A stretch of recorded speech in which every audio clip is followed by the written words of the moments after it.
I'm at the Raleigh Park Swim Center for a little stopover and a little walk to visit some of my favorite super old trees. I got kind of curious about them earlier, and they may have a real interesting story to tell, so stay tuned if I can figure that one out. So here they are. That's an old one right there. See how big the trunk is? It's really been hit by time, but it's still standing. Another apple tree here. These are both apple trees. If I remember right, they're bright red and really, really good.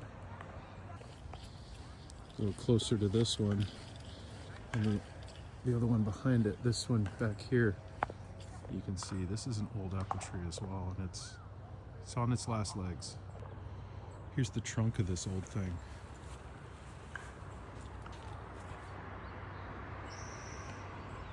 It's pretty big. I mean, for an apple tree, this thing's got to be pushing 100 years.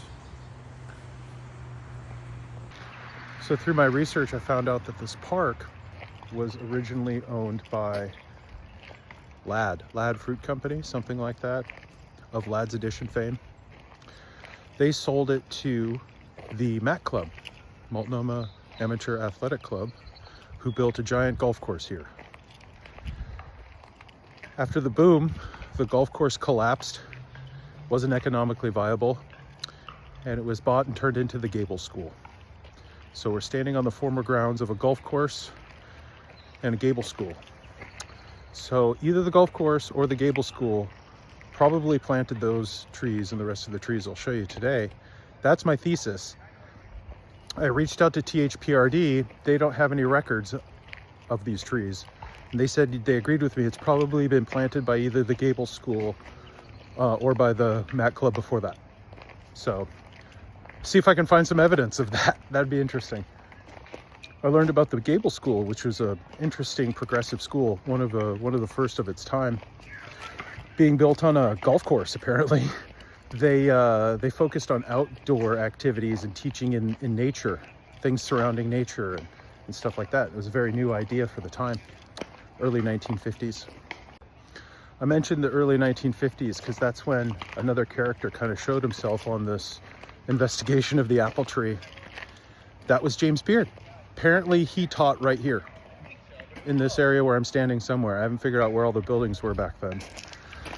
He was the English teacher at the Gable School. So I think there's a fair chance that he either ate these apples or he could have planted them himself, who knows. But yeah, kind of cool. James Beard. Look at this beauty. Right here in the field. Beautiful, beautiful apple tree. And these apples fall off and just roll down this hill. They'll make it all the way into the parking lot down there. It's amazing.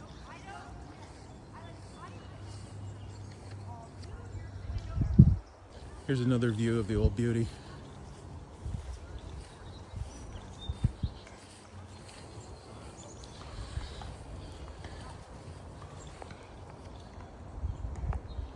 So on top of the hill, we got two more, one there and one here. Look at this thing. It's enormous. Seen better days, but it's still kicking.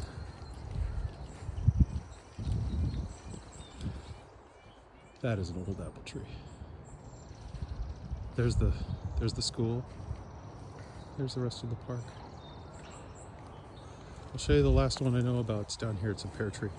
What drew me to this park originally, besides being a nice park, is foraging. So I found mushrooms, chicken of the woods here.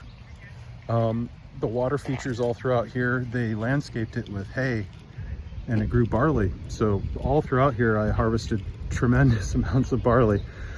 Juice wasn't really worth a squeeze and winnowing and chaffing them, but it was fun, good experience.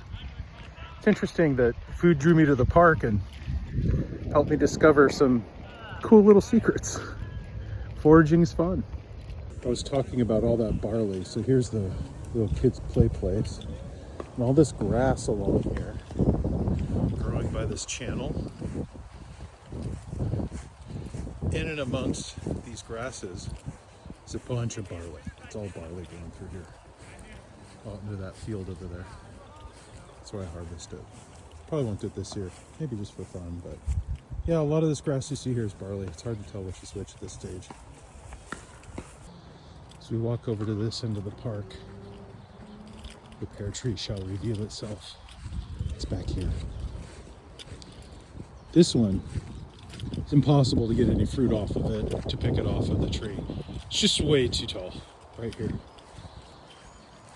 But yeah, that's a giant pear tree.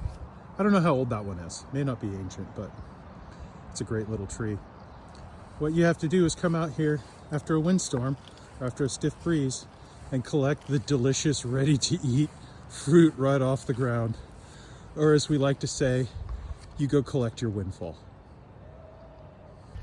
Hope everybody enjoyed my little tour of the local park. It's an interesting little journey from going to loving the local apples to getting curious about where they came from and discovering an interesting story and a little part of history that I probably would have never paid attention to otherwise. So more to come. Hopefully we can flesh it out and get all the details in writing and see, you know, if there's any actual records or when we can try to historically place these trees. So it'll be fun. Join me on that journey. We'll keep you updated.